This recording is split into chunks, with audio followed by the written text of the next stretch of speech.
What's going on, fam? We're back. Last video, we were preparing to hike rim to rim to rim. This video, we have now hiked rim to rim to rim. It was epic, worth every ounce of energy, every dollar, every minute, all of it. The training was worth it. I will say, it was brutal. I underestimated what it would take to get the job done. I went into race day feeling pretty confident that I was just gonna crush that bad boy, and it crushed me, just about. 19 hours and 25 minutes.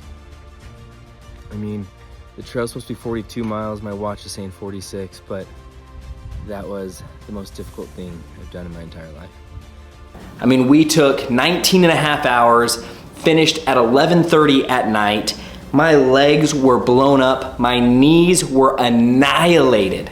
My calves were so tight for the next week and a half that I was walking goofy at work. So if you're gonna do it, go all out, prepare all out. And I feel like I did, and it was still a battle.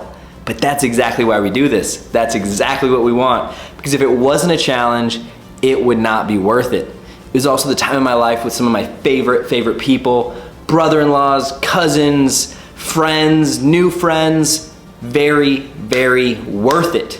Now, that all being said, I wanted to come back to here with some advice for you. So I made a little list of the advice that I would give anybody who's looking to hike, run, walk, backpack, rim to rim to rim.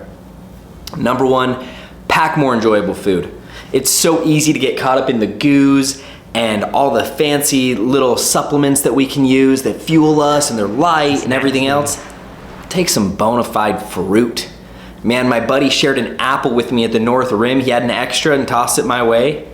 Oh my gosh, I don't know if I've ever tasted anything so freaking good. Throw in some apples, bananas, chicken salad, hell, whatever your favorite guilty pleasure is, pack that shit. It's worth it. It's worth the wait. You will be happy that you did. Okay, number two, train the hell out of your knees and calves. I did so much flat work, right? I got in a ton of miles. I felt like my legs or my feet were prepared. I felt like my aerobic system was prepared. I feel like everything was very well prepared, the strength even in my legs, but my knees had not taken that kind of impact over and over and over, and my calves had not done that type of elevation change. You're gonna wanna train for that. Even if it's getting out once a week on a hike, it could be with a plyo box, doing step-ups. I don't care what it is, but train your knees and train your calves because it is a beast. Number three, if you don't want a dead watch, get a Garmin. Worth every penny. I switched a little over a year ago, and actually it hasn't even been a year, and I love it. This bad boy lasts me a long time, but even in that one hike, when it's recording, it uses more battery. When it's recording what do you call that? A training session, an event, I don't know what they call it officially, but it uses more battery. And so mine did end up lasting the day, but it came close. Now on the other hand, my phone started to die pretty quick, and that's my next piece of advice. If you don't want a dead phone, put your phone in airplane mode, except when you're trying to use it to call in or out. If it's not on airplane mode, it is seeking the whole time for signal, and it's gonna die quick. You're not gonna be able to get those pictures, those videos, whatever you wanted, or be able to call your ride when you make it back up the South Rim. And last but not least, go crazy on your foot care, okay?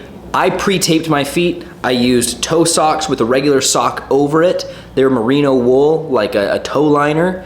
And I even did like the foot glide on there, and even still ended up with some blisters. If I were to go back and do it again, I would do more pre-taping in all the places that my feet are susceptible to blisters. At the end of the day, it wasn't that big of a deal. I got through. You're gonna have some pains that just happen no matter how much you prepare. That being said, if you can avoid it, might as well try. So go crazy on your foot care. And honestly, 10 out of 10 experience. Beautiful, beautiful sights to see, worth every ounce of my time, energy, and money.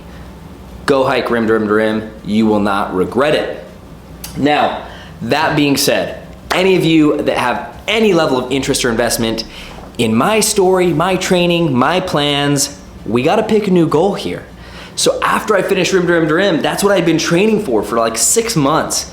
I need a new goal. I need something to stretch for, something that scares me, because rim to rim to rim, that scared me. That had me nervous. I need another goal to scare me. After considering lots of different options, there are 100 milers, there are 200 milers, there's marathons, there's half marathons, there's high rocks, there's all sorts of things I could go and do. I feel the next goal is a sub 3 hour marathon. And to be honest with you, I've never run a marathon, not officially anyway.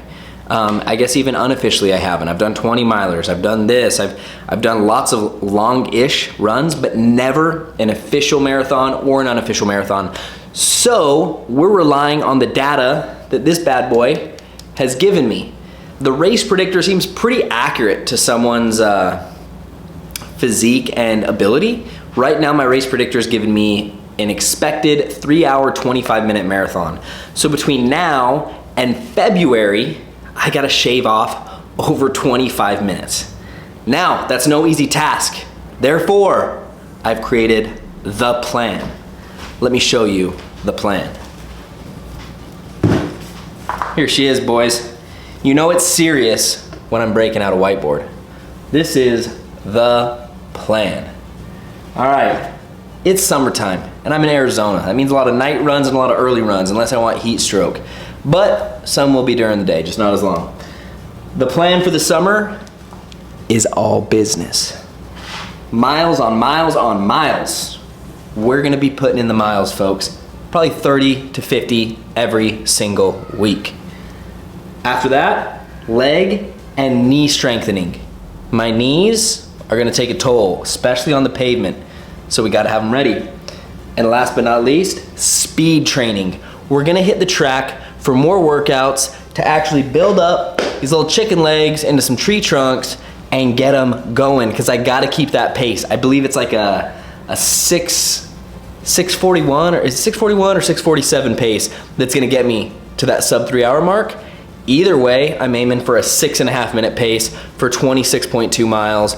We're gonna freaking crush it, but we've got to execute. Okay, now on the schedule, race 1. Come September, the Mogollon 42K. There's also a 100 miler going on at this same event, but I'm gonna do the 42K. It's about 25 miles. Should be a good test of my endurance, but also it's gonna challenge my knees, and it's gonna make sure that I'm training these things and hold me accountable so that it's not a completely miserable experience.